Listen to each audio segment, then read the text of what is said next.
Es una fantasía escuchar los audios, sinceramente, de Alvise Pérez, en el que, claro, de lo que se jacta también es de tener una financiación de forma paralela, así, ¿no?, poniendo la mano detrás, sin control del Tribunal de Cuentas. Así de contundente se mostraba la periodista Silvia Inchaurrondo esta mañana, tras escuchar los audios del eurodiputado Alvise Pérez, en los que reconoce abiertamente la financiación ilegal de su partido.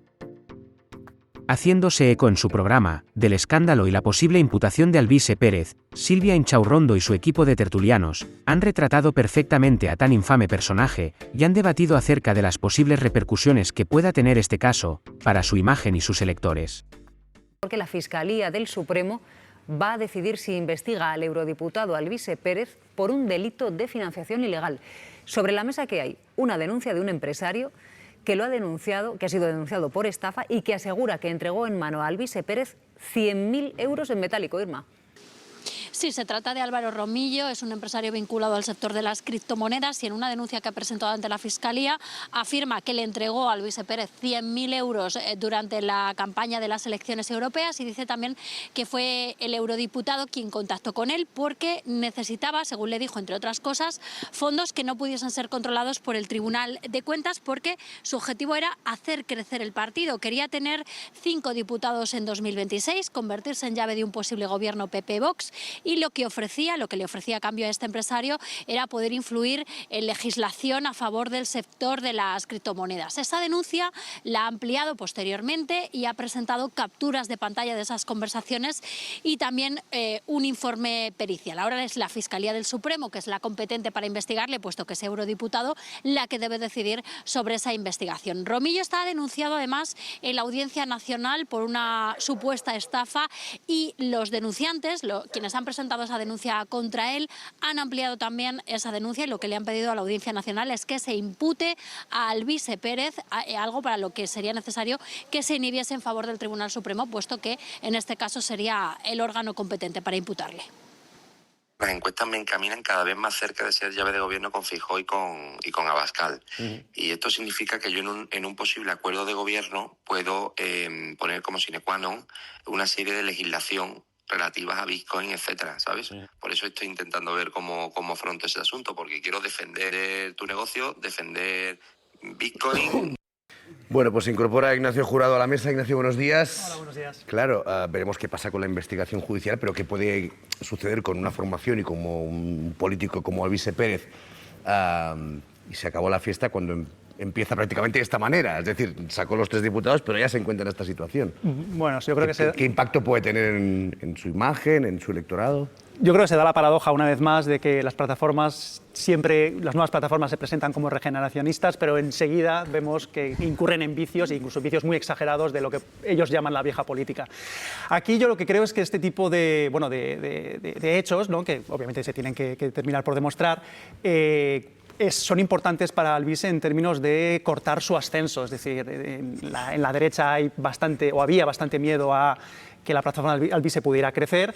Evidentemente, este tipo de, ¿no?, el volver a incurrir en este tipo de vicios, yo creo que corta su ascenso. Pero yo no diría que, dado que el tipo de electorado que tiene Se acabó la fiesta es muy particular, es un electorado muy cerrado en sí mismo, muy conspiracionista, muy, además, consumiendo medios, vamos a decir, alternativos, y muy, además, con una posición muy clara frente o en contra de todo lo que es regulación del Estado, y por tanto es posible que lo que sería el conjunto central de su electorado, que es lo que le ha dado esos eurodiputados, probablemente no se resentiría.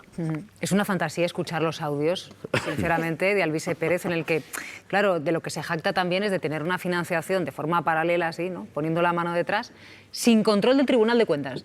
Eso lo puro. O sea, a mí es que me parece que además el audio tiene mucho valor, no sé si Ignacio lo comparte, porque es cierto que ese electorado que es verdad, que consume medios alternativos, que tiende mucho a no creerse, ¿no? Parece que lo da un medio tradicional, no, porque todos mienten, porque forma parte de esa antipolítica. Claro, escuchar de su voz, me parece que no es lo mismo incluso las informaciones, escuchar de su voz así, tan crudamente, decirle claramente al empresario que le financia, que está pensando a ver cómo puede defender los intereses de su negocio, es que claro, a mí me parece que incluso para ese electorado, pues más tendentes a conspiración, a ser descreídos, digamos, con la política tradicional, que también hay mucho sentimiento pues de ningún partido me representa, todos son iguales, ¿no? Es un poco esta historia, escuchar directamente de la voz de Alvise el tejemaneje en la primera incursión que tiene en la vida pública, cuando tiene representación en el Parlamento Europeo. Hombre, yo creo que como mínimo habrá una bolsa de votantes que dirá, ostras, pues cuando lleguen las elecciones generales, si sigue creciendo, si nada más empezar ya estamos en este punto,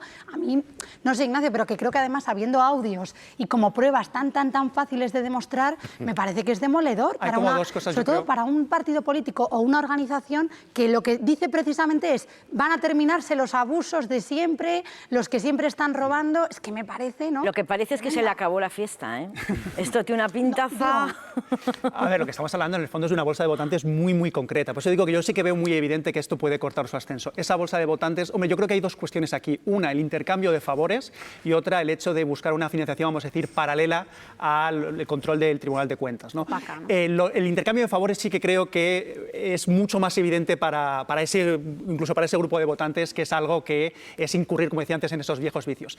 Por otro lado, lo que es esquivar lo que es la regulación del Tribunal de Cuentas, yo ahí sí que creo que, de nuevo, este tipo de electorado tiene una posición tan evidente en contra de lo que es el poder fiscalizador del Estado, que incluso lo pueden ver como algo perfectamente justificable. Pero sí que es cierto que todo lo que sea ya entrar en intercambio de favores es algo que podría también resentir. Pero como digo, yo lo veo más en términos de cortar el ascenso y, bueno, tranquilizar, digamos, en las aguas de la derecha el revulsivo que podía ser o que estaba siendo. Es que los audios ponen de manifiesto la existencia de delitos, ¿no? Directamente. Bueno, eso o sea, ya no es que haya que probarlo, es que estamos escuchando el delito, porque aquí en este país, en la última década, hemos visto condenas y juicios por cohecho, de lo que anteriormente no se había hablado en política, y aquí estamos hablando directamente de tú dame dinero que yo te hago esto. Entonces es claramente evidente, ¿no? Sí. Pero yo pondría el acento también en otras cuestiones.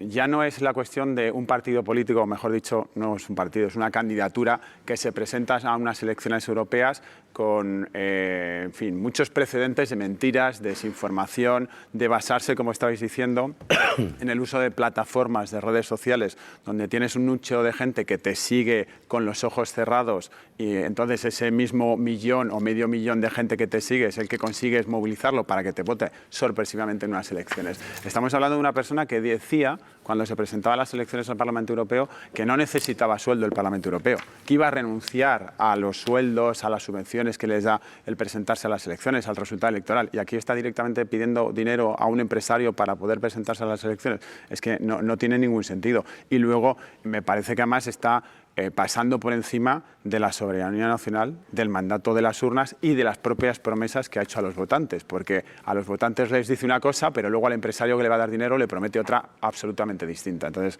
no tiene, en fin, ningún pase. Lo tiene todo. Ayer en el canal de Telegram de Alvise ya se veía, ¿no?, a seguidores cuestionando, o por lo menos preguntándole, ¿no?, qué es lo que estaba pasando y a qué respondía esta información que se ha conocido, porque yo creo que el problema de Alvise es que las pruebas son muy gráficas, es decir, son audios, se le escucha a él hablando, ¿no? Quiero decir que no tiene escapatoria. No podrá decir es un montaje, en todos sus intentos de tergiversación. Donald Trump, sí, esa va a ser su línea de defensa, seguro. Bueno, ya salió ayer diciendo que ¿qué esperabais que pasara? Por supuesto, su línea conspiranoica, ¿no?, es permanente, y aparte ahí tiene un enganche con este tipo de electorado. Explica muy bien, Ignacio, cómo funciona, ¿no? Qué tipo de personas están ahí siguiéndole, pero con todo y con eso, la evidencia, ¿no?, de unas grabaciones donde se le escucha a él en ese intercambio de favores, efectivamente, con un empresario, ¿no?, al que le dice, dame dinero y yo defiendo lo que tú quieres, ¿no? Esto yo creo que es palmario, y ahí va a tener una vía de agua